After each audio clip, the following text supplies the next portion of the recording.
Good morning, ladies and gentlemen, and welcome to the second day of the first national conference to be held since our successful EU referendum campaign led to 17.4 million people voting to leave the European Union on the 23rd of June.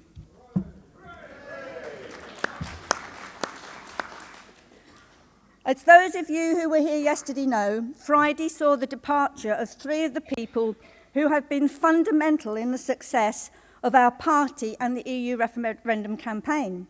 First to deliver his farewell speech was Paul Nuttall, who after 6 years stepped down as deputy leader. He was followed by Steve Crowther, who has also decided to relinquish the role of party chairman after 6 years. And finally, we were treated to our outgoing party leader's speech, which saw Nigel on top form as usual. Like me, many of you felt we were at the end of an era, although they aren't all here today. Please can I ask you to give a huge round of applause for all that these three individuals have done for UKIP and our country.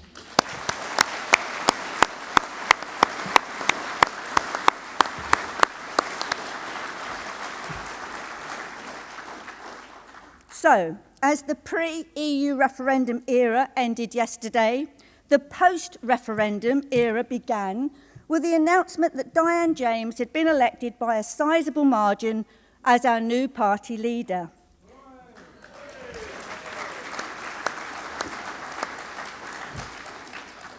In her first speech to conference in her new role, she explained her 100-day plan and her vision of how UKIP will move forward towards winning seats at Westminster in the next general election, telling Theresa May that we are the opposition in waiting.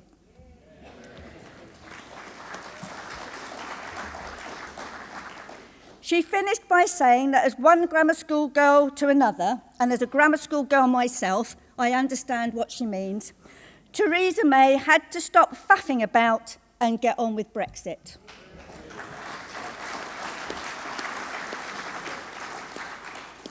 I'm sure all of you today will join with me in congratulating her on becoming UKIP's first female party leader and pledge our support to her as we now move forward on the next stage of our journey as one of UKIP's UK's newest and most exciting political parties.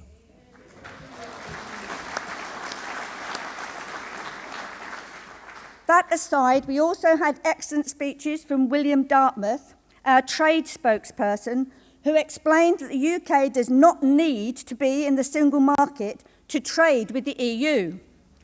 Lord Stevens of Ludgate, who delivered an entertaining speech about the EU referendum in the context of Westminster of the House of Lords, was also extremely amusing. We also heard excellent speeches from one of our EFDD colleagues, Peter Lundgren, the MEP, who is one of the Sweden Democrats, and from 6 of our UKIP MEPs, we heard on their briefs Jim Carver about the Commonwealth, Ray Finch on fisheries, Steve Wolfe on immigration, Tim Aker on how to win elections, which you must admit and agree with me is most important, and David Coburn about Scotland, and Roger Helmer finished up our conference yesterday with a roundup and brief about energy. The day was finished by an excellent gala dinner which took place at the Hilton. I, for one, had a most enjoyable evening, and I would like to thank the organisers, Paul Oakden, Lizzie Vade, and Southwest's own Diane Belk. So thank you to those who have organised an excellent. I also would like to thank those important people who put their hands in their pockets, often on numerous occasions, in response to the various fundraising activities that we had last night. So thank you for your continued support to our party funds.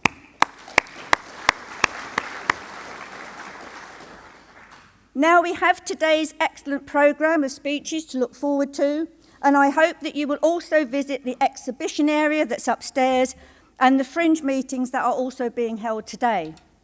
On a more personal note, I can tell you that as a founder member of UKIP, who campaigned long and hard for an EU referendum, The result of the 24th of June was an extremely joyous occasion, one that I had been campaigning for on and off for many years.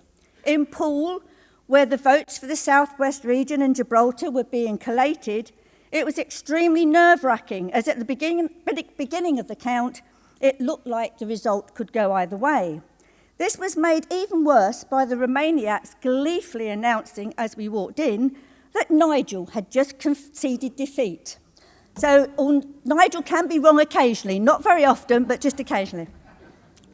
For those of us who are long-term UKIP members, the last 23 years have been a lesson in triumph of hope over despair. As Nigel said yesterday, we've had our highs and our lows, and I believe it's indicative of our determination and courage in the face of adversity that we now find ourselves on the brink of Brexit. All too often, we have had people telling us that we were wasting our time, that we'd never get a referendum, and even if we did, the British people would never leave the EU. But despite this, we carried on, delivering leaflets, holding meetings, and standing in elections, even though we were often ridiculed for polling only a few votes. However, far from being a waste of time, all those leaflets we delivered sowed the seeds of Brexit as more and more people rallied to our cause.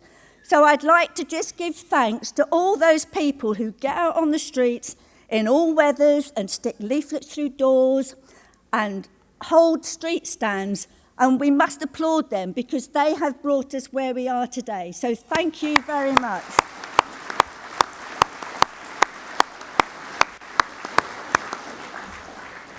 So here we are now. Those people who told us we were wasting our time have been proved wrong. And we have shown what a small band of passionate and committed activists can achieve when they are led by a brilliant, charismatic leader, such as Nigel. Diane, I am certain, in her own way, will continue to inspire us to ever greater success. So our party's going forward and roll on the next general election.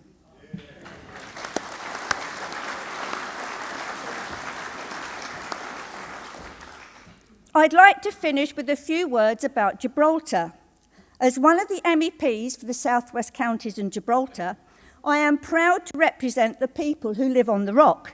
And this time last week, I was there to help celebrate their National Day. Unlike we Brexiteers, who were thrilled by the result of the EU referendum, the prospect of a Brexit has come as an unwelcome shock to the majority of Gibraltarians. The 96%, as they call themselves, are understandably concerned as to how Brexit will affect them, bearing in mind their neighbour to the north. However, the vast majority recognise that in the same way as they do not want to share their sovereignty with Spain, the majority of the British people do not want to share their sovereignty with 27 other member states.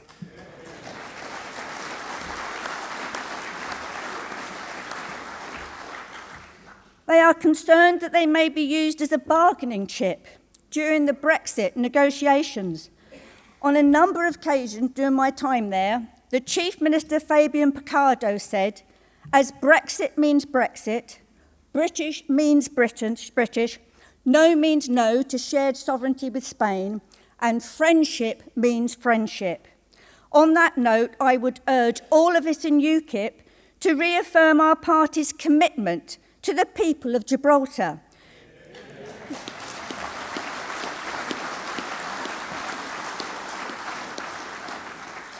And to continue to support them in their desire and determination to remain independent, self-governing and British.